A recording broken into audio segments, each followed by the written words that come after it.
BPA भक्ति पूजन आरती TY talent of news.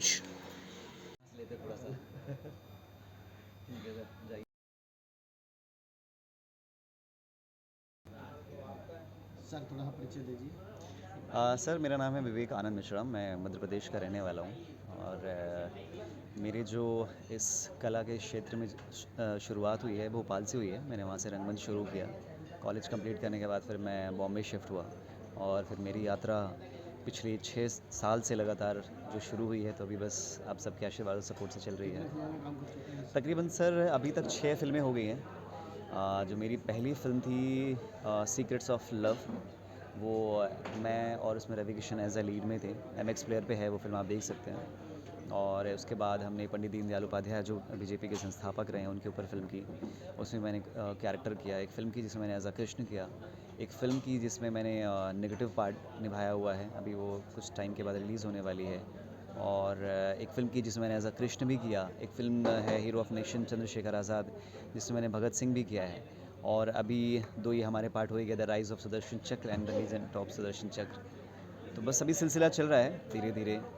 तो सर इस सबसे ज़्यादा खुशी कौन सी फिल्म करके मिली?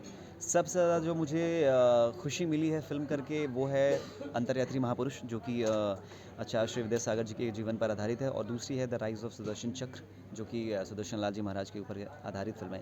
क्योंकि होता क्या है कि ये सब जो फिल्में होती हैं ये एक सिर्फ किताब के पन्ने की तरह नहीं होती हैं। ये फ़िल्में हमेशा लंबे समय तक लोगों के दिलों में ज़िंदा रहती हैं। कमर्शियल जो फ़िल्में होती हैं हम आज देखते हैं, कल दूसरी उससे बेहतर फ़िल्म आती है, हम उसको भूल के आगे बढ़ जाते हैं। तो वो किताब के उन पन्नों जैसी फ़िल्में हैं कि जो कि ख़राब हो जाती हैं एक समय के बाद।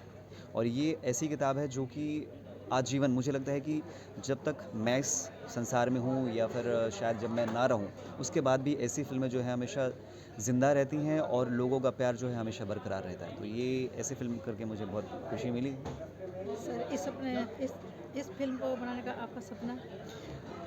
ये इस फिल्म का बनाने का सपना जो था वो है अनिल कुलचलिया जी, जो हमारे डायरेक्टर हैं, और हमारे प्रमोद जैन जी, जो इस फिल्म के प्रोड्यूसर हैं। मैं तो एक कलाकार हूँ और उन्होंने मुझे इससे जोड़ने का जो मौका दिया, तो मैं उनका भी बहुत शुक्रगुजार हूँ कि उन्होंने मुझे इस काबिल समझा कि बम्बई के लाखों करोड़ों की भीड़ में उन्होंने मुझे समझा, इस काबिल समझा कि उन्होंने मुझे इस फिल्म का हिस्सा बनाया। आपका सपना क्या है? सपना, सबसे बड़ा मेरा जो सपना है कि मैं अपने परिवार को, अपने माता पिता को, अपने लोगों को हमेशा खुश दिखूं। मेरी जो ज़िंदगी का जब सबसे बड़ा ड्रीम है यही है कि अगर मेरे अपने लोग अगर खुश हैं, मेरी चारों तरफ अगर खुशियाँ हैं, तो वो मेरी सबसे बड़ी उपलब्धि और सबसे बड़ी मेरी जीत होती है। क्योंकि जब मैं अपनी माता को, अपने पिता को, अपनी पत्नी को, मैं लास्ट 2 साल पहले मेरी शादी हुई है, तो मैं जब और भी मेरे जो परिवार के सदस्य हैं उनको जब मैं खुश देखता हूँ, तो वो मेरी ज़िंदगी की सबसे बड़ी दौलत होती है, सबसे बड़ी मेरी खुशी होती है और सबसे बड़ा सपना होता है। अगर बात की जाए जो सुदर्शन महाराज का भी आपने जो रोल प्ले किया, इसको लेकर के जब आप दोस्तों के बीच में जाते हैं तो क्या कुछ महसूस करते हैं वहाँ पे? क्या वो शब्द वो आपको फिर बार बार वो दोस्तों के बीच में दोहराने की एक आदत सी हो गई है या नहीं है, या उनको भी संदेश देते हैं इस चीज़ का, भैया आप इस चीज़ को छोड़ दीजिए? जिस तरह से सुदर्शन जी महाराज ने कहा शराब छोड़ दो, सिगरेट छोड़ दो, किसी के ऊपर अत्याचार मत करो, तो इस तरह की जो बातें हैं। सबसे पहले सर मेरा कोई ऐसा ग्रुप भी नहीं है। मैंने शायद उस वक्त भी इंटरव्यू में कहा था कि 6-7 साल हो गए मैं आज तक बम्बई जैसे शहर में रह के, ऐसे कमर्शियल शहर में रह के मैं आज तक क्लब नहीं गया। 8 साल नहीं, 15 साल से मैं अपने घर से बाहर हूँ। निकले हुए मुझे घर से बाहर हो गया, जाता रहता हूँ लेकिन परिवार घर से निकले हुए मुझे 15 से 17 साल हो गए। लेकिन हमेशा मैं इन चीज़ों से बचता रहा, और मैं बचता इसलिए रहा कि वो कहीं ना कहीं मैंने अपने आप को रोक के रखा ऐसे ग्रुप में, ऐसे लोगों से के साथ उठना बैठना करने से। तो मुझे कभी किसी को ये सब बताने की ज़रूरत नहीं पड़ी कि आप ये मत करो, वो मत करो, क्योंकि मैं हमेशा एक लिमिटेड ग्रुप में रहा हूँ। और मुझे जो लोग भी मिले हैं हमेशा, जैसे कि मैंने आपको फ़िल्मों के नाम भी गिनाए हुए हैं, तो कुछ हमेशा मेरी फ़िल्में ऐसी भी रही हैं कि जो सिर्फ कहीं ना कहीं मैसेज दे रही हैं, या पोर्ट्रेयल हैं, या फिर स्पिरिचुअल फ़िल्में हैं। तो हमेशा उस फिल्मों से मुझे सीखने को ही मिला है, हमेशा अच्छे ही लोग मिले हैं। अब तक जो कैरेक्टर किए सबसे अच्छा कैरेक्टर कौन सा? सबसे अच्छा, सबसे अच्छा जो कैरेक्टर था मेरा, दोनों बहुत अच्छे हैं। इसका मुझे सेकंड में करने का बड़ा मज़ा आया, क्योंकि यंग तो मैंने बहुत किया हुआ है। लेकिन जब आप अपने से उम्र से बड़े कैरेक्टर को प्ले करते हैं तो एक अलग ही एहसास होता है, एक अलग ही फील होता है। एक जब आप खासकर जब आप ऐसे संत की जर्नी जी रहे हो या किसी ऐसे महान व्यक्ति की जर्नी को जी रहे हो जिसको लोग इतना प्यार करते हैं, और आप जब उस कैरेक्टर को करते हो और उस कैरेक्टर को जब आपको इतना प्यार मिलता है तो कहीं ना कहीं बहुत खुशी होती है। तो दो मेरे सबसे पसंदीदा कैरेक्टर हैं, एक आचार्य का, आचार्य विद्यासागर जी महाराज का, और इसके सेकंड पार्ट का। क्या आपको लगा नहीं कि आप एक यंग होते हुए बुजुर्ग का जो है कैरेक्टर कर रहे हैं, तो शायद हो सकता है हमारे जो जवानी के जो रोल है वो छीन जाएंगे? ऐसा बिल्कुल नहीं है सर, इससे लोगों को आपकी क्षमता के बारे में पता चलता है कि आप कितने प्रतिभावान हैं। क्योंकि जिस एज में मैं हूँ उस एज को कोई भी आसानी से निभा सकता है, क्योंकि हमें पता है, क्योंकि हमारी बॉडी वैसी है, हमारी बॉडी लैंग्वेज वैसी है, तो उस चीज़ को पोर्ट्रे करना बहुत इजी है। लेकिन आप जब अपने से बहुत बियॉन्ड जाते हो, यानी कि देखा जाए तो वो कैरेक्टर, मैं 30 का हूँ और मेरी उम्र से 2.5 गुना ज़्यादा बड़ा है, तो उस चीज़ को पोर्ट्रे करना, उस चीज़ को निभाना उतना टफ तो बहुत है, पर मज़ा आता है। कहीं ना कहीं आपकी प्रतिभा निखल के आती है, लोगों के सामने जाती है, और लोग जब देखते हैं और उस कैरेक्टर के साथ जब जस्टिस होता है तो वो एक एक्टर की सबसे बड़ी जीत होती है। तो मैं तो बहुत अपने आप को फॉर्चुनेट फील करता हूँ कि मुझे 16 का भी एज करने का मौका मिला। लास्ट ईयर जब फिल्म जो फर्स्ट पार्ट था उसमें मैंने 16 साल का कैरेक्टर भी किया, 20 साल का भी किया, 30, 35, 40 और आज 75 तक मैं पहुँच गया हूँ। तो जब लोग आके मुझसे अप्रिशिएट करते हैं कि मुझे बहुत मज़ा आया, तो ये मेरी सबसे एज एन एक्टर मेरी सबसे बड़ी बहुत बड़ी जीत होती है।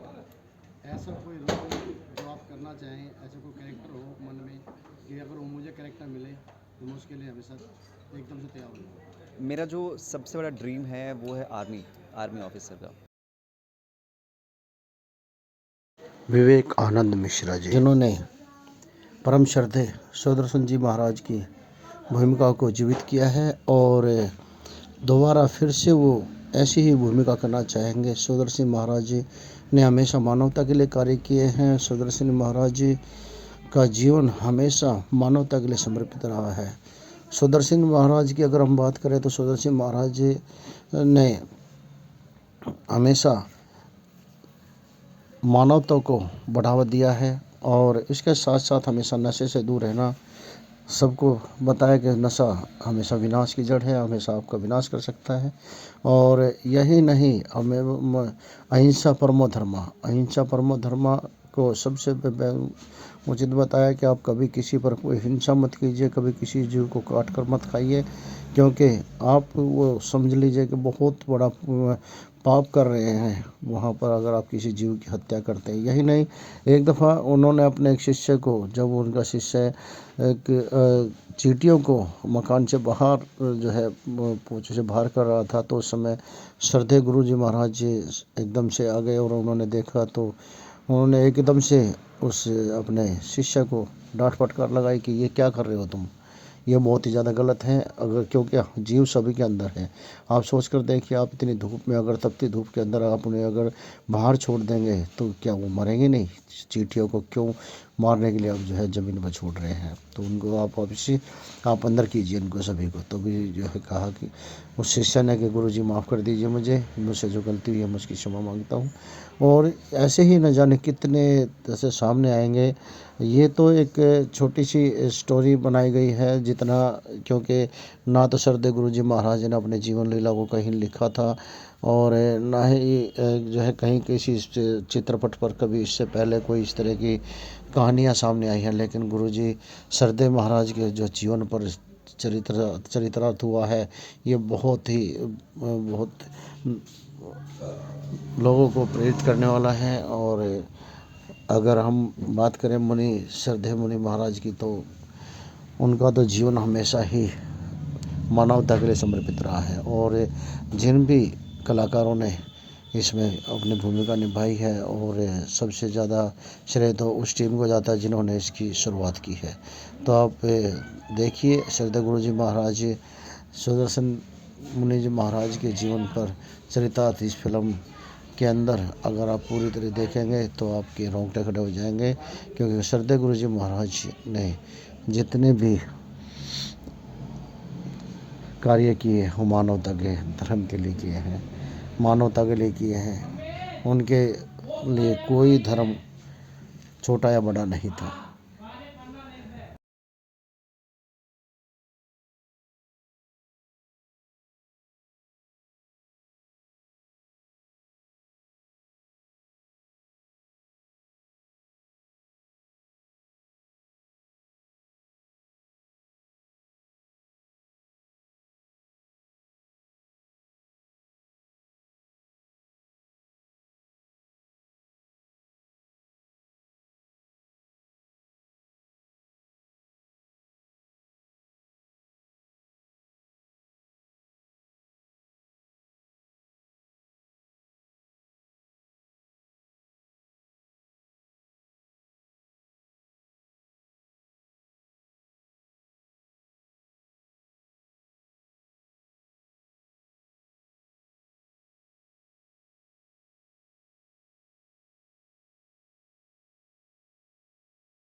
एक बार एक धनी व्यक्ति अपने घमंड में चूर गुरु जी के दर्शन के लिए आता और कहता अपने ड्राइवर को बोलता है कि जाओ और जाकर गुरु जी को नीचे बुला कर लेकर आओ और हमें दर्शन करने हैं उनके।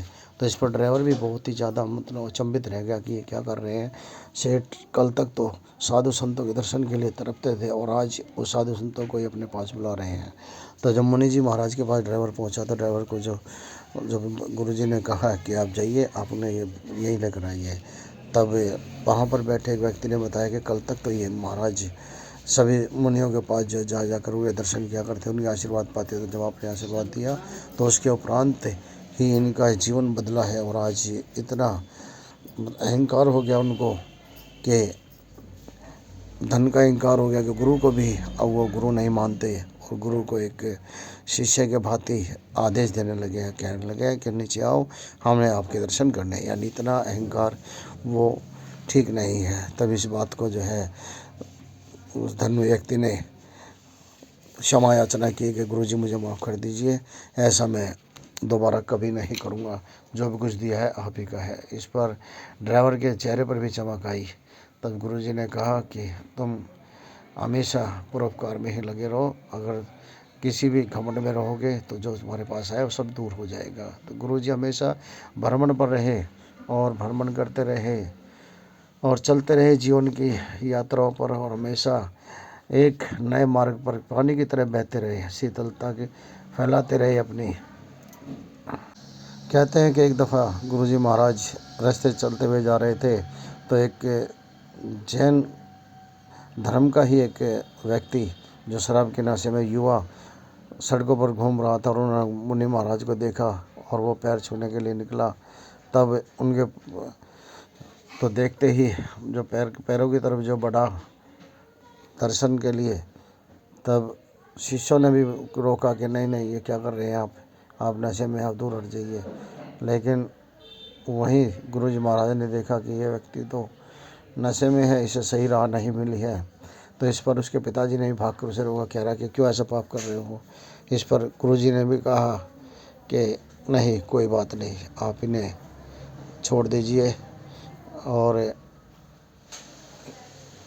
इन्हें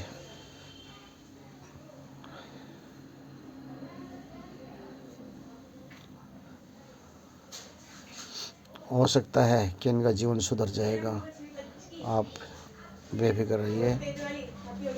और कुछ समय के बाद वही शराबी व्यक्ति अपने बेटे को लेकर गुरुजी की शरण में आता है और तब गुरुजी उस युवा को बताते हैं कि हम क्यों आए हैं सृष्टि पर। उसके बाद उस युवा को अपनी गलतियों का एहसास होता है और वो युवा गुरुजी के चरणों में नतमस्तक हो जाता है और सतमार्ग की तरफ चल देता है। तो ऐसे थे श्रद्धेय गुरुजी महाराज और न जाने ऐसी ही कितनी सच्ची कहानियाँ गुरुजी महाराज की हैं जिन्हों जीवित किया। और आज अगर हम देखते हैं तो एक सिर्फ निमित्त मात्र छोटा सा एक हिस्सा है ये फिल्म जो दिखाई जा रही है। इस फिल्म में एक छोटा सा हिस्सा है इस बात का कि श्रद्धेय श्री सुदर्शन जी मुनि महाराज ने कैसे भटके हुए को राह दिखाई और सतमार्ग की तरफ चलने के लिए प्रेरित किया। इसी में सबका कल्याण है।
सन 1942 से 1963 तक वे सामान्य मुनि की हैसियत से रहे, मगर उस दौरान भी मानवता के मूल्यों का संवर्धन करते रहे। 1963 में जब उनके गुरुदेव व्यायान व्यवचारपति श्री मदन लाल जी महाराज ने अपने देवलोक गमन से पूर्व उन्हें मुनि मंडल का मुखिया बनाया, तब से 1999 तक अपने स्वर्गवास तक मानवता की मशाल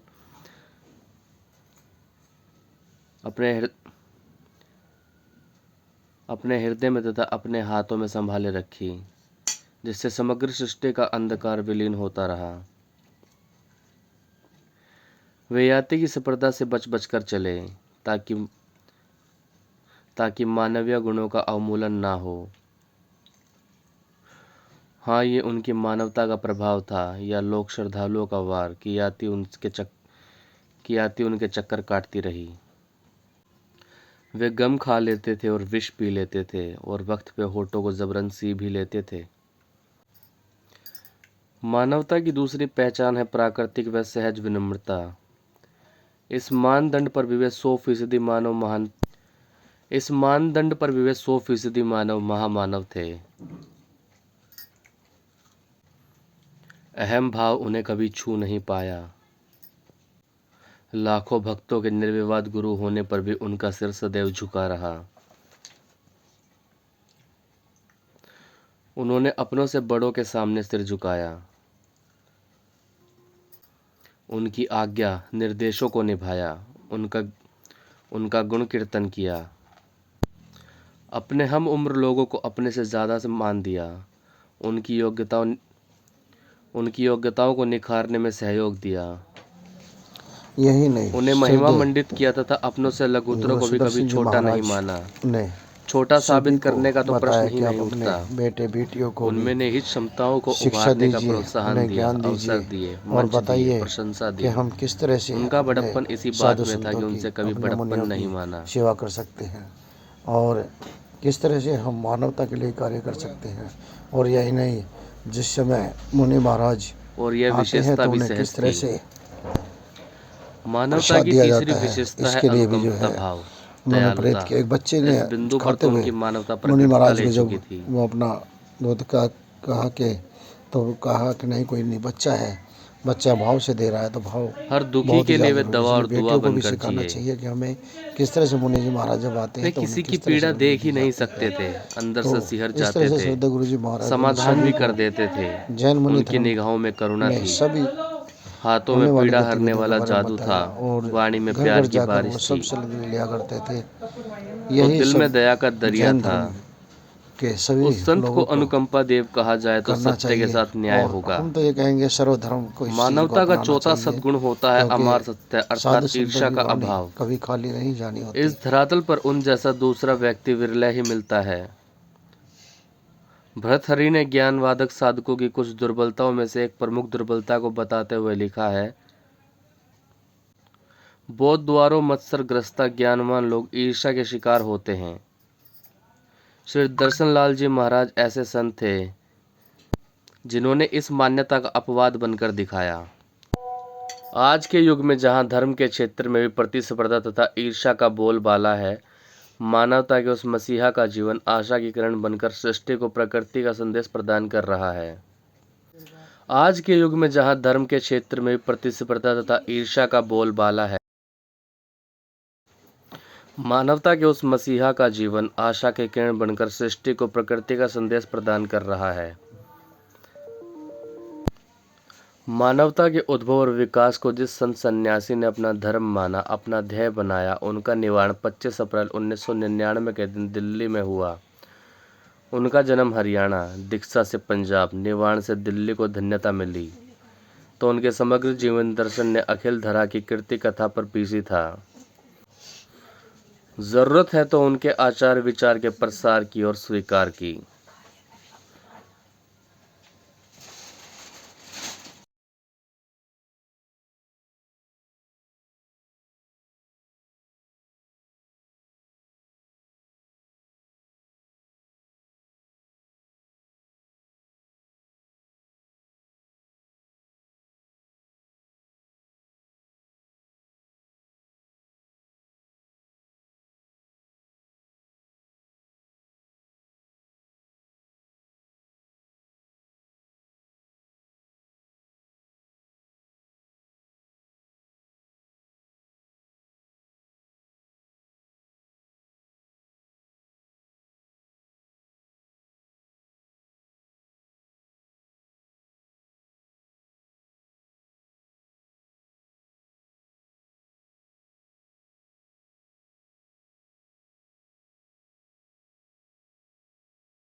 चरण स्पर्श करना चाहता हूँ।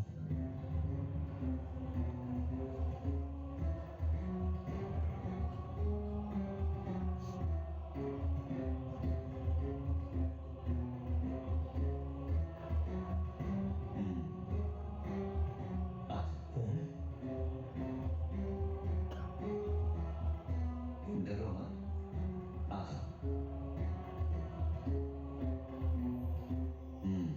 दया पालो।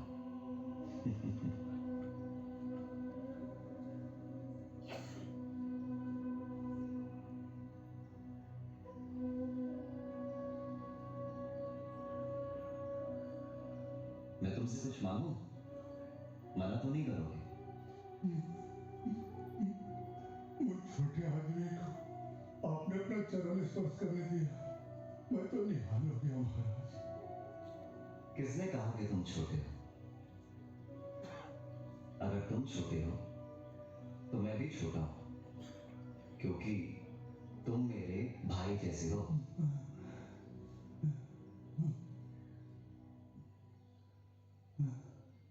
गुरुदेव, बताइए मैं आपकी क्या सेवा करूं महाराज? बस ज्यादा कुछ नहीं, सिर्फ 3 चीजों का त्याग करना होगा। बताइए महाराज। पहला, शराब नहीं पीना। दूसरा, मांस नहीं खाना। और तीसरा, खरगोश का शिकार नहीं करना। मानोगे मेरी बात? मैं वचन देता हूँ गुरुदेव कि मैं ही नहीं, मेरा पूरा परिवार इन 3 नियमों का पालन करेगा गुरुदेव। दया करो।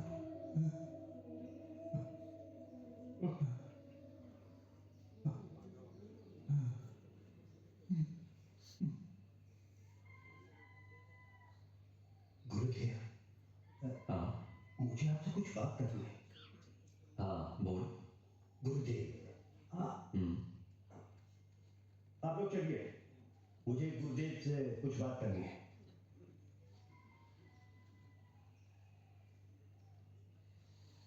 तुझे क्या हुआ? ये आपने क्या किया गुरुदेव? मुझे अच्छा नहीं लगा। एक हरिजन आके आपके चरणों को छुए। क्यों? वो इंसान नहीं है। देख, वो हरिजन भी हमारा ही भाई है। जैसे गले पे बैठना तेरा व्यवसाय है, वैसे ही सफाई करना उसका व्यवसाय है। अब गंदगी तुम करते हो, सफाई वो करता है। तो बताओ, कौन बड़ा हुआ, तुम या फिर वो?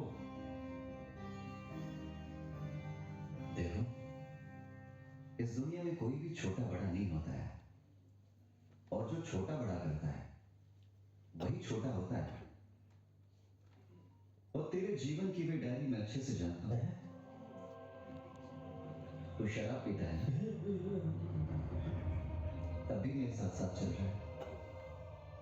शराब के कारण अपनी दुकान बेच डाली, अपने परिवार की जिंदगी खराब कर दी। अभी भी समय है तेरे पास, शराब ना पीने का नियम ले ले। बोल, छोड़ देगा ना शराब? बोल, छोड़ देगा ना? बोल। देख, उससे अच्छा तो हरिजन एक बार कहने पर नियम ले लिया, और एक तू है जिस शराब ने तेरे परिवार को बर्बाद किया, तो उसे ही पकड़ कर बैठा है।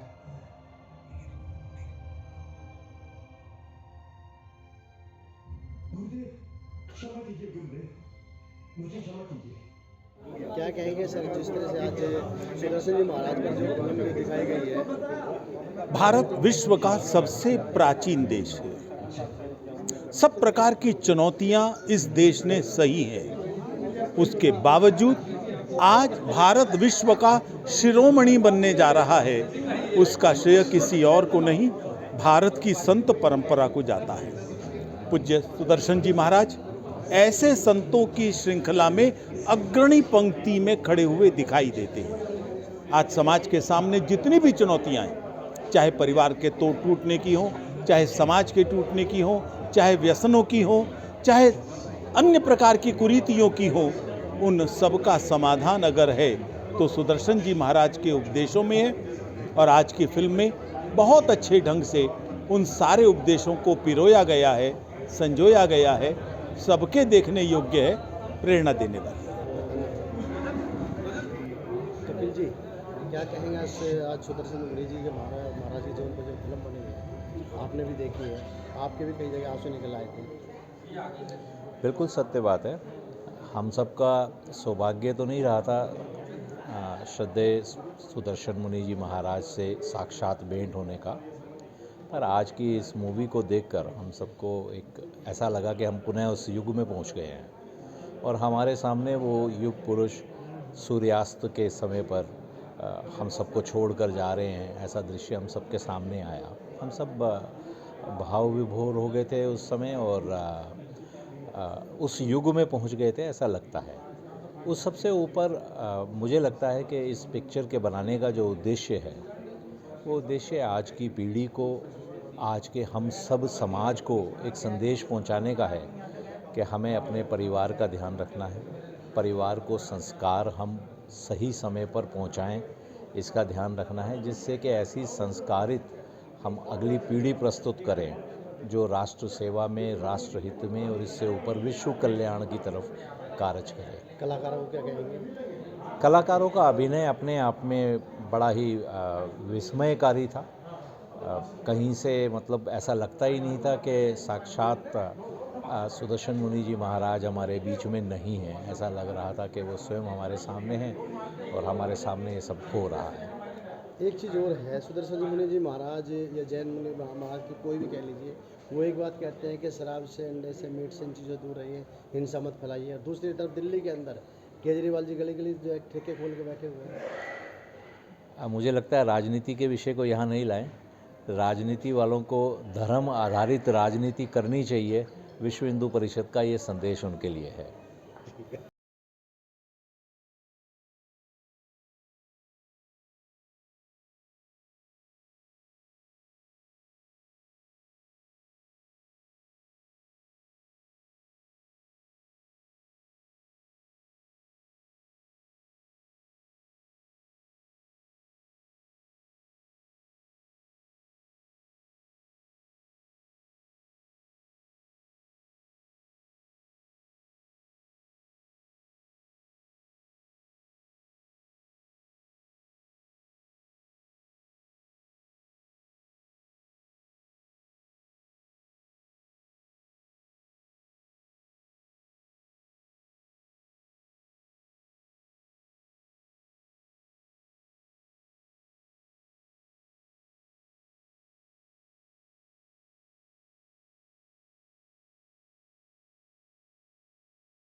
अनिल जी क्या कहेंगे, आज आपका दूसरी जो फिल्म है उसका प्रमोशन हुआ है? प्रमोशन प्रीमियर हुआ है जी। इसका, और मैं बहुत खुश हूँ एक्चुअली कि आचार्य अपने श्री सुदर्शन जी महाराज का जहाँ पे अंतिम समय जहाँ पे बिताया गुरुदेव ने, वहाँ पे मेरी फिल्म का प्रीमियर हुआ है। मैं बड़ा खुश हूँ हम लोग। सर बहुत सी एक्शन फिल्में बनाते हैं या किसी और चीज़ में जाते हैं या स्वतंत्र सेनानियों में जाते हैं, आपका सनातन उसके जो है साधु संतों की तरफ जाना? साधु संत नहीं बोल सकते हैं इनको, साधु संतों की धार्मिक फिल्म नहीं बोल सकते, ये बायोपिक है एक संत की। आज जैसे मैं महात्मा गांधी पे फिल्म बनाता हूँ, सुभाष चंद्र बोस पे बनाता हूँ, तो ऐसे ही मेरे लिए महापुरुष हैं। इनको सिर्फ मैं ऐसे देखूँ कि एक जैन धर्म के लिए है, तो वो तो मैंने ऐसा नहीं सोचा कि सिर्फ इनके लिए बनाना, मैंने पूरी दुनिया के लिए, पूरे सब सर्व समाज के लिए मैंने फिल्म को बनाया है इसको। क्या संदेश देना चाहते हैं इस फिल्म से? इस फिल्म को जरिए तो मैं ये संदेश देना चाहूँ, जैसे हमारे आचार्य श्री ने बोला कि आपको बुजुर्गों की सेवा करना चाहिए, नशे पत्ते से दूर रहना चाहिए, अपने बच्चों में संस्कार डालने चाहिए, अपनी पत्नियों के साथ में जो अत्याचार आजकल कर रहे हैं लोग, वो बचना चाहिए। कन्या भ्रूण हत्या से रिलेटेड कई चीज़ें हैं जो हम लोगों ने इस फिल्म के माध्यम से उठाया है समाज के लिए। तो आगे भी कोई प्रोजेक्ट है आपके दिमाग में? अभी है हम लोगों के पास में पाइपलाइन में 3-4 प्रोजेक्ट है, वो भी जैन समाज से रिलेटेड ही हैं। एक हमने पहले फिल्म बनाई थी आचार्य श्री विद्यासागर महाराज जी पे, अंतर्यात्री महापुरुष, उसका पार्ट 2 हम लोग अभी स्टार्ट कर रहे हैं। उसके बाद में है अभी 2-3 प्रोजेक्ट्स। कितनी उम्मीदें हैं आपको लोगों से जो आपको कितना प्यार दे पा रहे हैं? बहुत प्यार मिला है मुझे, ये मेरा तीसरी फिल्म है जैन समाज की, बहुत प्यार मिला मुझे। कितनी मेहनत करनी पड़ती है इसमें, क्योंकि मुनि जी के बारे में तो कुछ कहीं लिखा भी नहीं था, देखिए कोई आप, बताने वाला भी नहीं बता कि अरे जैसे जानकारी मिली है, फिर भी इतनी मेहनत करके आपने जो चीज़ें इकट्ठी कोई भी आप बायोपिक बनाएंगे उसमें मेहनत तो लगती है, लेकिन आप किसी एक समाज के गुरु पे फिल्म बना रहे हैं, यानी कि आपने छोटी सी भी त्रुटि इसमें रख दी तो पूरा समाज आपको मार डालेगा। ध्यान रखना ये बात। तो हम लोगों ने छोटी छोटी बातों को ध्यान रखा है। पहले अपने जो समाज के जो वरिष्ठ लोग हैं, जो ज्ञानी लोग हैं, उनको हम लोगों ने फिल्म को दिखाया। जो त्रुटि थी वो रिशूट हुई है, कई कई बार हम इंसान गलती हो जाती है कभी कभी, लेकिन ऐसे नहीं कि हम जानबूझ के गलतियों को हम लोग समाज के सामने परोस दें। पहले दिखाइए कई लोगों को, हमने जहाँ पे गलतियाँ हैं वहाँ पर रिशूट किया है फिल्म को, बिल्कुल पूर्ण रूप से 99% तक हम लोगों ने एक्यूरेसी रखी है फिल्म में। कोई परेशानी भी हुई इसमें? नहीं, परेशानी देखिए, कोई भी शूटिंग चलती है तो परेशानी तो होती है, लेकिन ऐसे कोई खास परेशानी नहीं हुई कि हम लोगों को। कितनी खुशी हो रही है? बहुत, मैं बहुत खुश हूँ। जब भी जैन समाज के, मैं 4 साल से फिल्म बना रहा हूँ जैन समाज के, तो मैं बड़ा खुश हूँ। क्या संदेश देना चाहेंगे? संदेश तो मेरा यही है कि जैसे गुरुवार पर हम लोगों ने फिल्म को जितनी मेहनत से, जितनी शिद्दत से बनाया है, उसी शिद्दत से, उसी आप भाव से आप फिल्म को देखिए। सभी लोगों से मेरा यही। Thank you.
मैं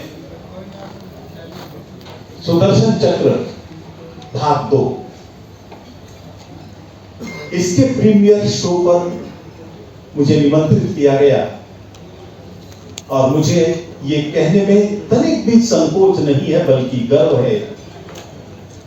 मेरे जीवन के सबसे गौरवान्वित क्षणों में से एक क्षण ये था। मैं बधाई देना चाहता हूं इस फिल्म के डायरेक्टर श्रीमान अनिल जी। बहुत सुंदर ढंग से उन्होंने गुरु जी के जीवन को चित्रांकित किया है और पूज्य सुदर्शन जी के जीवन का फिल्मांकन करना, मैं समझता हूं ये शायद इनके जीवन की भी सबसे अधिक बड़ी चुनौती रही होगी।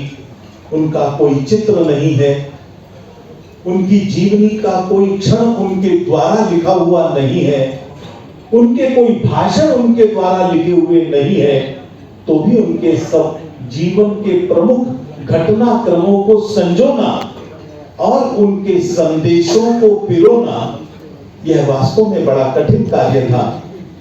वो बहुत बहुत हार्दिक बधाई के पात्र हैं और भगवान इनके हाथ से ऐसे और भी बड़े काम कराए। देश इनके प्रति ऋणी रहेगा। और जो चर्चा हमारी एक हुई थी कि पूज्य गुरु जी के जीवन के घटनाक्रम को रखना महत्वपूर्ण है, लेकिन उनके संदेशों को, उनके द्वारा स्थापित विमर्शों को सामने लेकर आना ये और ज्यादा महत्वपूर्ण है। और उन्होंने अपनी इस भूमिका को बहुत सुंदर ढंग से निभाया। मैं उनका हृदय से आभारी हूं। हमारे इस फिल्म के हीरो पूज्य सुदर्शन जी का रोल प्ले करना जवानी से लेकर मृत्यु तक का, शमशान यात्रा तक का कोई सामान्य कार्य नहीं था। उनके भावों को लेकर आना वो भी सामान्य नहीं था। वो एक लीजेंडरी फिगर थे, एक दैवीय पुरुष थे और एक दैवीय पुरुष की उस दैवीय आभा को, उनके और अन्य प्रकार के उतार चढ़ाव को लेकर आ पाना ये हर एक एक्टर के बस का नहीं था। जो बड़े बड़े हीरो बनते हैं, मैं उनके बारे में कोई टिप्पणी नहीं करूंगा, लेकिन ये जरूर कहना चाहूंगा आज विवेक आनंद जी उन सबसे आगे निकलकर हमारे हृदय के अंदर विराजमान हो गए हैं और उनका भी मैं हृदय से आभार व्यक्त करता हूं। पूज्य सुदर्शन जी महाराज इस देश की सांझी संस्कृति और सांझी विरासत के प्रतीक थे। जैसा भूमिका में बताया गया, हमारा परिवार मूल रूप से सनातनी परिवार। सनातनी परंपरा से निकलने के बाद जैन परंपरा को स्वीकार करना और इतना स्वीकार करना कि वो संत बन जाएं, उन्होंने सभी आगमों को अपने जीवन में चरितार्थ किया, उनके अनुसार अपना जीवन को जिया। ऐसे पूज्य सुदर्शन जी महाराज की आज हम लोग यहां स्मरण कर रहे हैं। और सांझी संस्कृति ये हमारे देश की पहचान है, जो पूज्य गुरु जी के जीवन को देखकर समझा जा सकता है। आज के युग में परिवार किस प्रकार से टूट रहे हैं, उसके लिए सुप्रीम कोर्ट ने भी चिंता व्यक्त की है। परिवार हमारी ताकत है। पूज्य गुरु जी महाराज ने जिस ढंग से परिवारों को संभाला, परिवारों को जोड़ा, टूटने से बचाया, ये विमर्श बहुत प्रभावी रूप से सामने आए। वे अपने जीवन में जो जैन परंपरा से बाहर के लोग हैं उनको ध्यान दिला देता हूं। जैन संत नंगे पैर चलते हैं, किसी वाहन का प्रयोग नहीं करते। 25,000 किलोमीटर से अधिक वो पैदल चले हैं अपने जीवन में। गंगा पर जाना पड़ता है अपनी प्यास को बुझाने के लिए, लेकिन वो तो ऐसी गंगा थी जो लोगों की प्यास बुझाने के लिए उनके दरवाजे तक चली जाती थी। और हर व्यक्ति के कष्ट को कैसे उन्होंने दूर किया है। कई भक्त यहाँ बैठे हैं, कईयों का जीवन हमने देखा, किस तरह से लोगों को व्यसन से मुक्ति कराते थे। जिस व्यक्ति का जिक्र इसके अंदर आपके सामने आया, आखिर समरसता समाज का एक बड़ा महत्वपूर्ण विषय है। तो समाज को कैसे जोड़ना, समरस समाज की स्थापना करना, यह भी उन्होंने अपने जीवन के अंदर करके दिखाया, पूरे समाज को जोड़ा। और इसलिए उनके जीवन के शताब्दी वर्ष के उपलक्ष्य में जितने भी कार्यक्रम हुए, उसमें जितनी सहभागिता जैन समाज की थी, उससे ज्यादा सहभागिता नॉन जैन समाज की थी। तो जैन अजैन सभी के लिए वे समान रूप से पूजनीय थे। तो ऐसे समाज के लिए कई प्रकार के विमर्श जो आवश्यक थे, वो उन्होंने सामने अपने प्रवचनों में, अपने व्यवहार से सामने लेकर आया, जिसको बहुत सुंदर ढंग से इस फिल्म में लाया गया। हम सबको इन संदेशों को अपने जीवन में भी उतारना है और साथ साथ समाज के अंदर भी लाना है, जिससे उनके सपनों के भारत का, सपनों के केवल समाज का नहीं, क्योंकि उन्होंने सपना देखा भारत के बारे में। उनको भी हृदय से धन्यवाद देता हूं। मैं माननीय सुनील जी से निवेदन करूंगा, वो अपनी